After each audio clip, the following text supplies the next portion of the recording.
what you're missing. Paradise.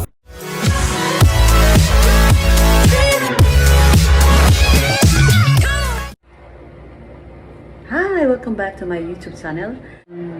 Tagal kong hindi nakapag-vlog. So, today, ang gagawin ko is magta-try tayo ng bagong makeup. Hindi pa pala ako naghilamos simula this morning. So, ano pong unahan natin? Ay, ang ganda, oh. Tignan mo, nilagay pa sa malaking bubble wrap talaga siya. Pagka yun kasi pag ang makeup, diba, madali siyang masira or alam mo yun yung pagka nababagsak, nasisira siya. Oh, ang cute! Yan, check natin. Ang cute! Kasi kung gaano siya kaganda. So, 993 lang pala ito lahat. Itong gagamitin natin. So, we'll see kung gaano siya kaganda, no? Ulit-ulitin talaga. We're gonna see it. Okay.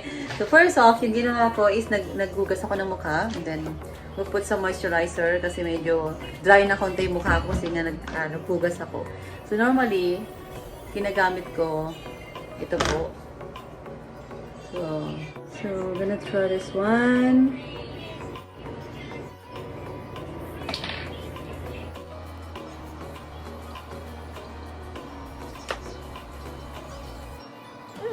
Very smooth. Ang smooth naman niya. Very smooth siya sa skin. Super. Para siyang para siyang oil. Concealer. Warm Natural.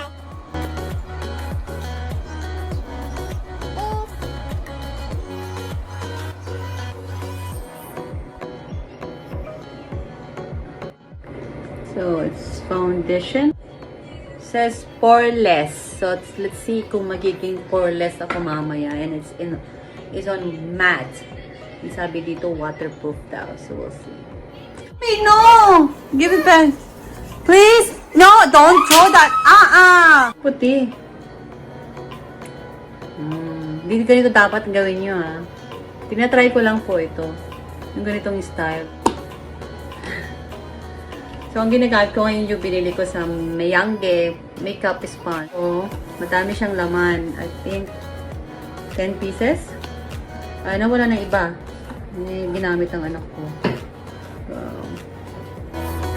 So, parang puti-puti nito. Puti nga!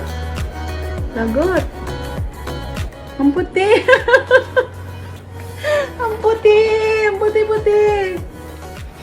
Anyway, we'll see kung gaano po kaganito. Kung paano ko ito maayos. So, gagamitin natin ngayon yung mga brushes na binigay nila o yung set na nabili ko doon sa concealer. Ang cute naman. So, talagang less than 1,000. Parang mas maputi yung foundation ko kaysa itong itong concealer. Itong highlighter. Oh my gulay. No. I cannot use that. Yung gamitin ko na lang siya the whole my face. Kasi siya, dark. I mean, mas dark siya.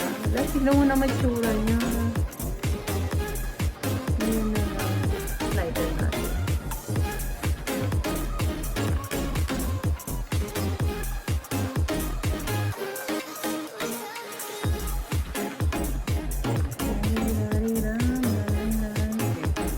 Gamit tayo ng loose powder.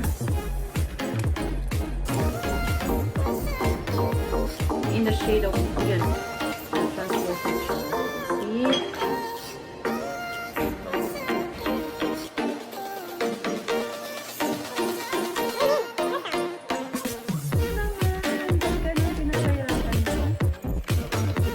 Ayan. Nasila ko yung bako. In fairness, magaling.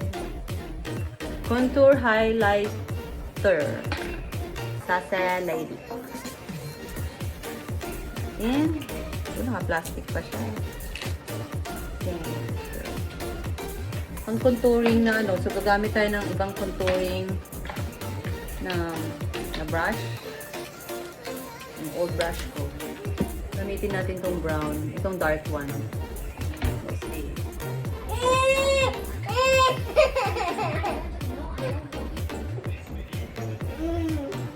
gulay. Look at that. Hindi ganyan. Hindi yan ang gusto kong mangyari. Oh my gulay. Okay. Oh, look at that. Oh, blan, blan, blan. Oh my gulay. We're gonna use the second shade, this one. Ngayon magta-try na tayo ng eyebrow.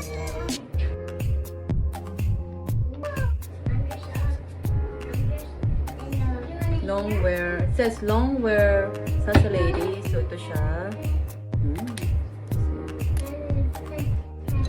Gustong-gusto ko yung yung flat siya kasi mas madali ko kasi yung i-apply.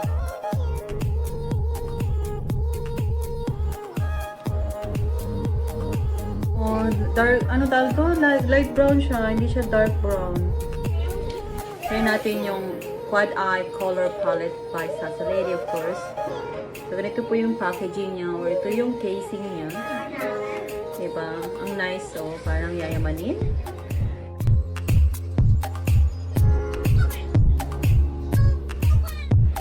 Mas maganda pala siyang ganito. Talagang gagamit yung ng kamay mo.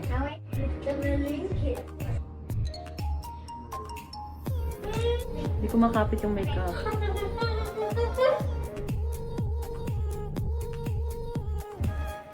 Since wala akong eyeliner na nabili, so gagamitin ko muna yung dati kong eyeliner. So I don't have... Thank you. I don't have my lipstick. Okay, I'm gonna put some lipstick. Since wala tayong lip liner na binili, I'm gonna be using other lip liner, from cosmetics. So we'll be using. No, don't like that. Don't like that.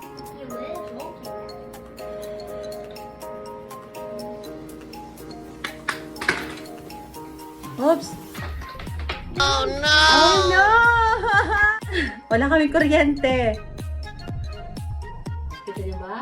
Nakita niyo ako? Oh. Alam mo, patapos na ako. Lipstick na lang eh. Tapos yung buhok ko. Tapos yun, nawala ng kuryente. Oh my gosh, ano pala? Nabili ko? SACE Lady? Hindi. Wala akong nabiling SACE Lady. Anong yun? BYS. Oo. Hindi ka naman nakikluin ah. No, sa akin makeup mo. Tapos nagsalat ako man.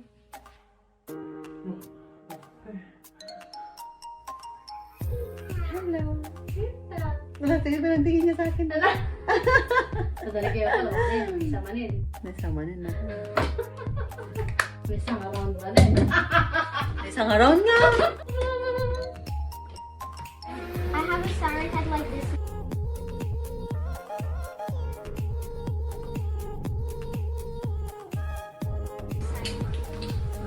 Ang ingay naman ng background ko. Makikita nyo, this is a loose powder. So, ito yung pinang-bake ko. So, kailangan mo talaga itong gamitin. Kailangan mong gamitin to right after putting your foundation. Kasi talagang magbibitak-bitak na yung mukha mo or yung lalabas yung pores. Ah, parang bake. So, yeah, you have to use it immediately. Hindi mo ba kailangan yung oven?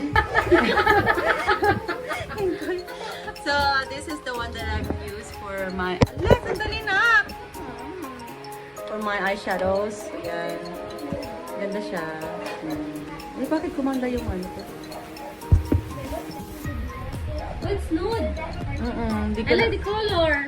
Meron pala siya. Ano yan? SACE Lady din? I like the color. Ganda.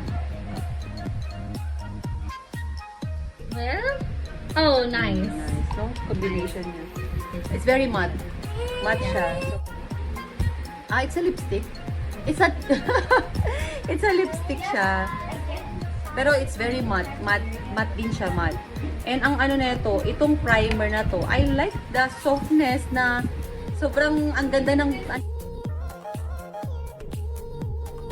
effect niya talaga. Yung ano, very soft siya. Pero what I don't like about it is hindi niya masyadong naitago yung mga pore. Hindi siya talagang Ilan?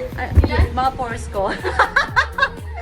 Ito kasi sabi niya pore invisible eh. Moisturizing smooth. So, yung smooth talaga, kuwang-kuha niya. Pero yung for invisible, hindi gaano. So, out of 10, this is 7. Immediately, baking powder. Baking powder! Tama yung sinabi ko. Tapos i-bake mo na siya. Basta bake! Tapos lagay mo na sa oven. I don't know. Basta bake. You just need to bake it. Like, parang, kasi pag hindi mo siya Kasi baking powder or the bake niya. Oh, baking powder. Binigay nila sa akin ng mga brushes. Is actually, lahat. I'm happy with my purchase. This is only 993, and kung gusto mong magtipid talaga with only 993, meron ka ng kumpletong set, kumpleto na makeup. Yung contour niya, hindi ko siya bet masyado. So, yung contour is gonna be like 6 out of 10. Hindi ko masyadong gusto. Parang pinakagusto ko rito yung lipstick niya. Gusto ko siya yung lipstick niya. Tapos, yung sabi ko nga yung foundation, you just need the bake. Loose powder na nga lang. Yun, loose powder. Yun. So, ito lang naman. Mga ganun.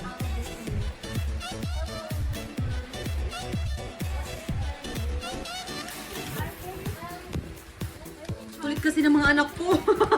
Alam mo yung nag-i-emot-emot ako sa camera. Tapos yung anak ko, tingnan niyo mo ginagawa niya.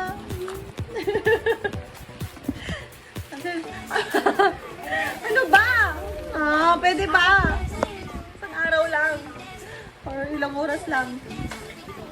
Hi! So this is my final look for my 993 pesos makeup set that I found on Shopee. I hope you like it.